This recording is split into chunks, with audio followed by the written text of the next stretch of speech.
Diga, Baldi. Bueno, recuerda, ¿no? La estrella culona. Hablando de todo. Sí, Hablando de todo un poco. Eso, están rapidísimos. Hoy sí. La batatita, la expedición del CONICET con una fundación. Uy, mira, nos quedamos, dijimos la estrella culona. Esta es parte de la expedición, de hecho. Mirá, fíjate.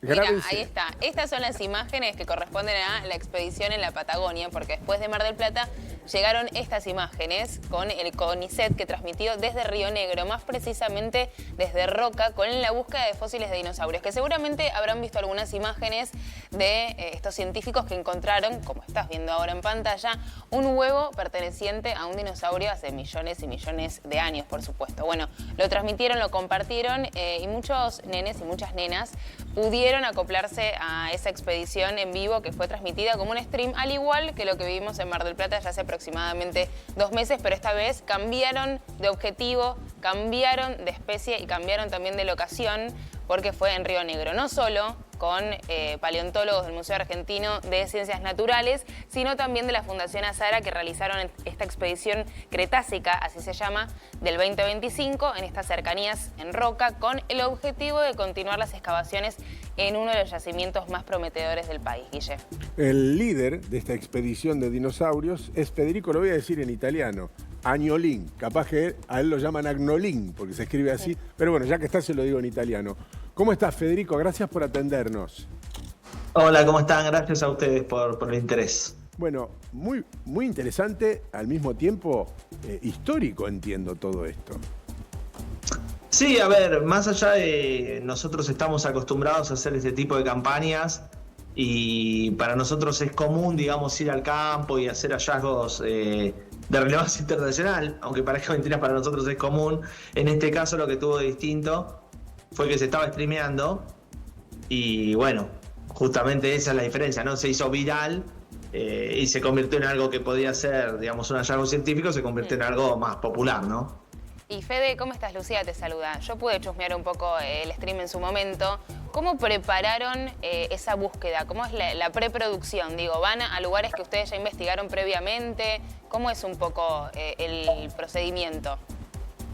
Sí, en este caso nosotros obviamente fuimos a un lugar donde sabíamos que era prometedor. Imagínate si íbamos a un lugar y no íbamos a encontrar absolutamente nada. Nos ha pasado de que vas a lugares donde o encontrás un solo hueso, o encontrás un fragmento, o encontrás nada. Bueno, en este caso nosotros sabíamos que este lugar estaba repleto de fósiles porque lo venimos trabajando desde creo que el 2018 más o menos, que venimos yendo una y otra vez y encontrando maravillas. Entonces dijimos, bueno, la posibilidad de encontrar algo muy valioso existe, está. De hecho, los primeros momentos del streaming nosotros lo que hacíamos era en unas canteras donde nos poníamos a trabajar, digamos, que habían salido ya un montón de fósiles, entonces sabíamos que iban a aparecer fósiles. Existía la posibilidad que no. Claro, porque uno dice, sabíamos que iba a aparecer. No, no sabíamos. Suponíamos que la probabilidad de aparecer era grande, pero capaz que no te aparecía nada y podía ser un fiasco. Por suerte, todo lo contrario. Ahora, Federico... perdón, Guille, perdón. Pero siendo en el mismo sentido de la pregunta de Lu, ¿cómo sabés que ahí puede haber un yacimiento? ¿Porque hubo antes un río? ¿Porque sabés que ahí hubo árboles? ¿Cuál es la referencia que vos usás para decir, bueno, por acá puede haber, esta zona puede ser? ¿Cómo te das cuenta? ¿Cómo se dan cuenta? Sí, bueno, es una combinación de un montón de cosas. En primer lugar, todas estas zonas fueron antes estudiadas por geólogos, que son los especialistas en entender las rocas, en estudiar las rocas. Entonces, estudiando las rocas, un geólogo nos dice, bueno, primero, esta roca es de la época de los dinosaurios. Entonces, porque si vos vas a buscar dinosaurios y vas a la época de la era del hielo, no vas a encontrar dinosaurios. Claro. Lo primero, un geólogo te dice, mira, estas rocas son de esta época y representan un lugar donde puede haber dinosaurios. Por ejemplo, no sé, un río, como decías vos, una laguna. No vas a ir a buscar un dinosaurio al centro de un volcán. Entonces, cuando vos ya tenés toda esa data, podés ir a explorar.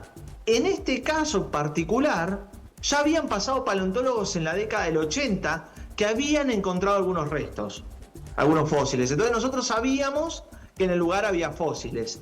Pero además, la gente que vive en el campo, gente muy humilde, unos fenómenos, la familia Regada, que todos los días sale a llevar ovejas, a llevar ganado, etcétera, etcétera, se topaba ocasionalmente con fósiles. Entonces, digamos, la gente también los conoce y nos da una mano a veces para decir, bueno, miren muchachos, nosotros hemos visto algunos restos en aquel sector, pueden ir para allá, digamos, es una combinación de cosas y se da según el yacimiento. A veces, como te digo, los geólogos nos dicen en este lugar puede haber, a veces la gente encuentra y nos llama y a veces encontramos nosotros explorando así como diciendo, che, mirá, aquellas rocas parecieran ser del tipo de roca que nos interesa, vamos a ver qué pasa. Y tenemos suerte. Federico, los dinosaurios, los grandes dinosaurios se extinguieron más o menos hace 65 millones, 70 millones de años. Esta imagen que nosotros tenemos, estas imágenes que ustedes capturaron y que pudieron compartir con todos nosotros, ese huevo, por ejemplo, ¿de cuánto tiempo estamos hablando para que se nos abra un poco la cabeza y hacer alguna cuenta? ¿De cuánto tiempo estamos hablando de esos hallazgos y cómo era el ambiente en ese momento? Bueno, vos fijate que nosotros como paleontólogos hablamos de dinosaurios de millones de años como si fueran chupetines. Oye, bueno, mirá, 70 millones de años. Son realmente espacios de tiempo que son prácticamente delirantes, inconmensurables y nadie puede darse una idea. La humanidad toda lleva apenas unos miles de años y nosotros decimos 70 millones, lo decimos tranquilamente. El huevo ese debe tener aproximadamente unos 70 millones de años.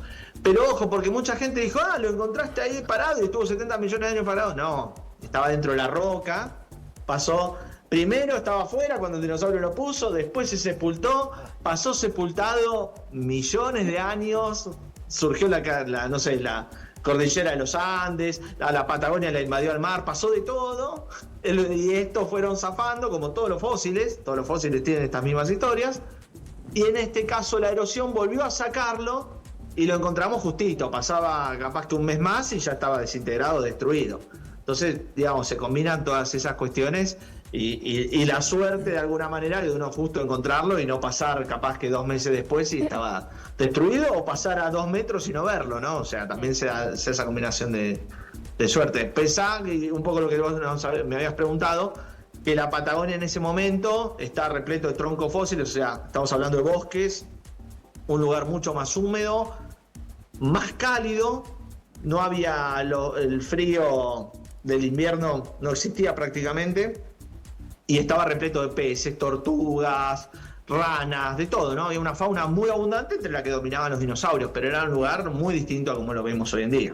Y Fede, te quiero preguntar por un descubrimiento en particular que es el huevo de dinosaurio, más allá de los fósiles que recién mencionabas, que entiendo que en un primer momento creían que era un huevo de ñandú y finalmente descubren que no. ¿Qué les pasa a ustedes con ver materializado tanto laburo y tanta preparación previa como nos contabas? ¿Qué pasa cuando sucede algo así a ustedes como científicos? Bueno, no, se vio un poco justo que lo estaba filmando un amigo, te agarra el hallazgo de un fósil genera una emoción y una intensidad que es muy difícil de explicar. ¿Por qué? Porque vos estás encontrando algo que la humanidad no vio antes. O sea, vos sos el primero en encontrar, después de 70 millones de años y de todo eso que pasó, vos sos el primer ser humano en encontrar esta pieza de un animal que vivió hace millones de años y que no se había visto antes. Eso genera una emoción tremenda, terrible, porque te habla de la historia, te habla de un montón de cosas. Entonces, es muy movilizador desde el punto de vista personal. En el caso del huevo, no es que uno, cuando lo vimos, no pensamos que era de ñandú.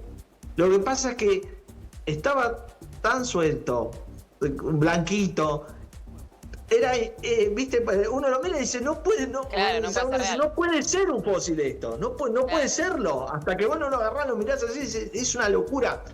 Digamos, lo que tenía esto que estéticamente no parecía un fósil. Vos lo mirás y decís, esto no lo puedo creer, puesto así, estaba puesto ahí como si lo hubiera puesto alguien, me lo puso adelante y dijo, toma, encontralo. Digamos, eso es muy difícil, realmente sí. Difícil que se dé, ¿no? O sea, no es común. Fue muy lindo que compartan con nosotros también, que no entendemos mucho y somos muy ajenos, este descubrimiento. Así que, Federico, gracias por llevar adelante esta expedición, por compartirla con nosotros y felicitaciones a todo el equipo de Parte de Arriba Domingo. Bueno, gracias a ustedes.